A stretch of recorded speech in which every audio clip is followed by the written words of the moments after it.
নমস্কার, কেমন আছেন সবাই? বিট্টুর দিনযাপনের আরও একটি নতুন ব্লগে আপনাদের সকলকে স্বাগত জানাই। তো আজকে আপনাদের জন্য আমি নিয়ে এসেছি মাটনের একটা রেসিপি, মাটন শাহি রেজালা। তো চলুন আজকে আপনাদের সঙ্গে এই রেসিপিটা শেয়ার করি। আর এই রেসিপিটা বানানোর জন্য আমার কি কি লাগছে আর কিভাবে আমি রেসিপিটা বানালাম সেটা আপনাদেরকে জানাচ্ছি। তো আমি এখন এখানে নিয়ে নিয়েছি 500 গ্রাম মতন মাটন। আর এটার সঙ্গে এখন আমি কিছু মশলা দিয়ে এটাকে মাখিয়ে রাখবো। তো আমি এখানে নিয়েছি টক দই, আদা বাটা, নুন, হলুদ গুঁড়ো, জিরে ধনে লঙ্কার গুঁড়ো, সামান্য একটু গরম মশলার গুঁড়ো। আর এখন এর মধ্যে দিয়ে দিচ্ছি কাঁচা সর্ষের তেল।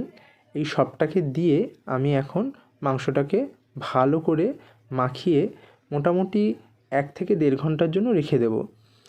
খাসির মাংস যতক্ষণ মাখিয়ে রাখবেন ততই ভালো। আপনাদের হাতে সময় থাকলে আপনারা আরও একটু সময় মাখিয়ে রাখতেই পারেন, তবে আমি এখানে 1 থেকে 1.5 ঘন্টাই মাখিয়ে রেখেছিলাম। তো আমার মাংস মাখানো হয়ে গেছে। তো চলুন এখন এটা এভাবেই থাক, আমি বাকি সব কিছু রেডি করে নিই ততক্ষণে। তো এই ফাঁকে আমি একটু আলু ভেজে নিয়েছিলাম। আপনারা চাইলে আলু নাও দিতে পারেন, কিন্তু আমাদের বাড়িতে সবাই খাসির মাংসে আলু পছন্দ করে, তাই আমি আলু দিয়েছিলাম এখানে। তো সেই আলু ভেজে তুলে নেওয়ার পর যেটুখানি তেল ছিল তার মধ্যে আমি এখন 1 চামচ মতন ঘি দিয়ে দিলাম। আর এর মধ্যে এখন আমি কিছুটা পেঁয়াজ বেরেস্তা করে ভেজে তুলে নেব।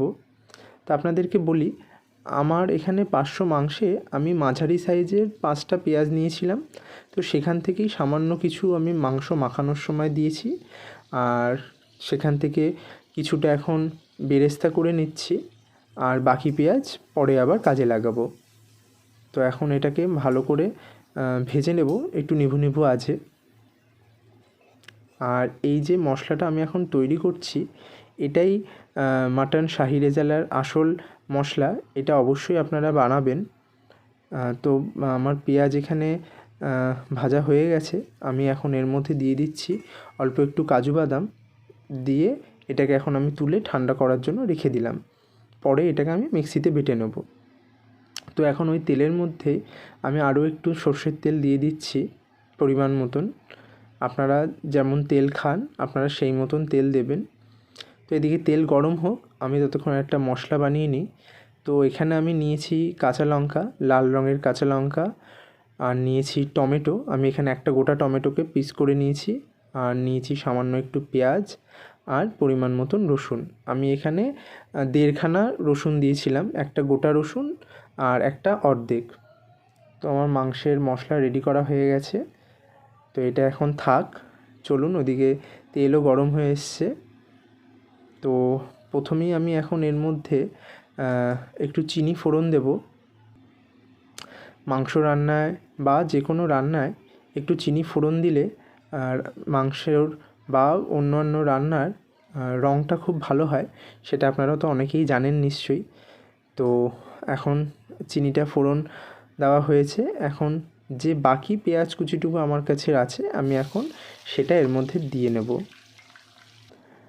আর এখন এর মধ্যে দিয়ে দিচ্ছি গোটা গরম মশলা, দারচিনি, এলাচ আর লবঙ্গ। আমি এটা ফোড়নে প্রথমে দিতে ভুলে গেছিলাম, তাই এখন দিলাম। আপনারা এটা প্রথমেই দিয়ে দেবেন, দিয়ে তারপর পেঁয়াজটাকে পেঁয়াজ কুচোটাকে দিয়ে ভাজবেন। তো পেঁয়াজ কুচিও ভাজা হয়ে গেছে আমার ভালো মতন। তো এখন যে মশলাটা আমি রেডি করে রেখেছিলাম সেই মশলাটা এখন এর মধ্যে দিয়ে দিলাম, দিয়ে এখন এটাকে ভালো মতন হালকা আঁচে কষাবো।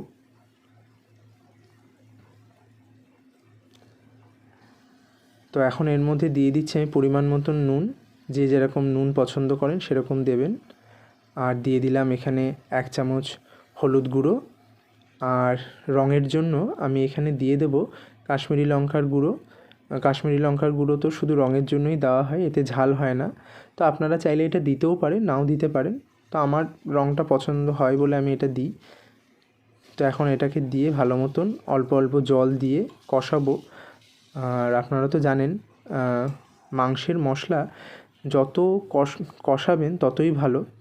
আর এখানে মাংসের আমার মশলা কষে গেছে, আর দেখতেই পাচ্ছেন মাংসের থেকে তেল ছেড়ে দিয়েছে। তো এখন আমি মাখিয়ে রাখা মাংসটাকে এর মধ্যে দিয়ে দিচ্ছি।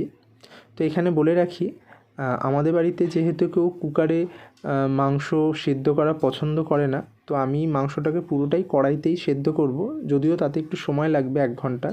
তবে আপনারা চাইলে এই সময় মাংসটাকে 2 থেকে 3টে সিটি দিয়ে নিতে পারেন প্রেশার কুকারে, দিয়ে তারপর আবার এইভাবেই করবেন। কিন্তু যেহেতু আমাদের বাড়িতে কেউ প্রেশার কুকারে মাংস পছন্দ করে না সেদ্ধ করা, তো আমি এটা পুরোটাই কড়াইতেই রান্না করছি। তো এখন মাংস কষাতে দিয়েছি, আর এদিকে এখন ওই বেরেস্তার যে মশলাটা আমি করেছিলাম পেঁয়াজ আর কাজু বাদামটা ঘিয়ে ভেজে, এখন সেটাকে মিক্সিতে বেটে নেব। তবে এর সঙ্গে আরও 2টো জিনিস দেবো আমি। তো সেটা হলো কিশমিশ। আমি এখানে অল্প একটু পরিমাণ কিশমিশ দিলাম, আর দিয়ে দেব সামান্য একটু টক দই। এইটাকে দিয়ে আমি এখন এই মশলাটাকে রেডি করে নেব। তো দেখতেই পাচ্ছেন আমার এই মশলাও রেডি হয়ে গেছে। তো এখন এটা থাক এইভাবে, ওইদিকে দেখি মাংস কতদূর হলো। তো এখন প্রায় 45 মিনিট মতন হয়েই গেছে, আর দেখতেই পাচ্ছেন মাংস কষাতে কষাতে তেল ছেড়ে দিয়েছে। তো এখন আমি এর মধ্যে ভেজে রাখা আলুটা দিয়ে দেবো। আপনারা চাইলে আলুটা নাও দিতে পারেন, কিন্তু যেহেতু আগেই বললাম আমাদের বাড়িতে সবাই খাসির মাংসে আলু খাওয়া পছন্দ করে, তো তার জন্য আমি এখানে আলু দিচ্ছি, আপনারা নাও দিতে পারেন। তো আলু দিয়ে আরও 10 মিনিট কষানো হয়ে গেছে। তো এখন আমি ওদিকে জল গরম বসিয়েছি, আর এখন যে মশলাটা আমি রেডি করে রেখেছিলাম পেঁয়াজ, তারপর কাজু, কিশমিশ আর টক দই দিয়ে, সেই মশলাটা আমি এখন এর মধ্যে দিয়ে দেবো। তো এটাকে দিয়ে এখন ভালো করে কষাবো, মোটামুটি 10 মিনিট মতন এটাকে কষাতে হবে। আর ওদিকে আমার গরম জল আমি বসিয়ে দিয়েছি। এদিকে মশলাটা ভালো করে মাংসের সাথে কষিয়ে নিয়ে তারপর আমি গরম জলটা দেব।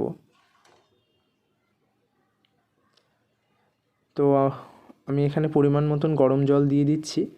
বেশি গরম জল দেব না, কারণ যেহেতু এটা একটু মাখা মাখা হবে, ঝোল হবে না, তো আমি তার জন্য অল্প পরিমাণেই গরম জলটা এখানে দিলাম। তো আমার মাংস মোটামুটি রান্না হয়েই গেছে, আর 2 থেকে 3 মিনিট একটুখানি ফুটিয়ে নিয়ে আমি এটাকে নামিয়ে সার্ভ করব।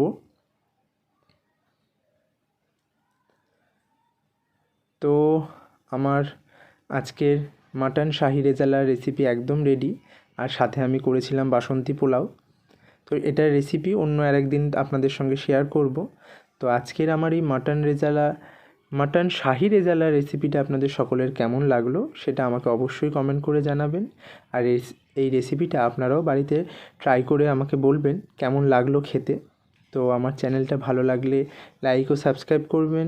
সবাই ভালো থাকবেন, সুস্থ থাকবেন। ধন্যবাদ।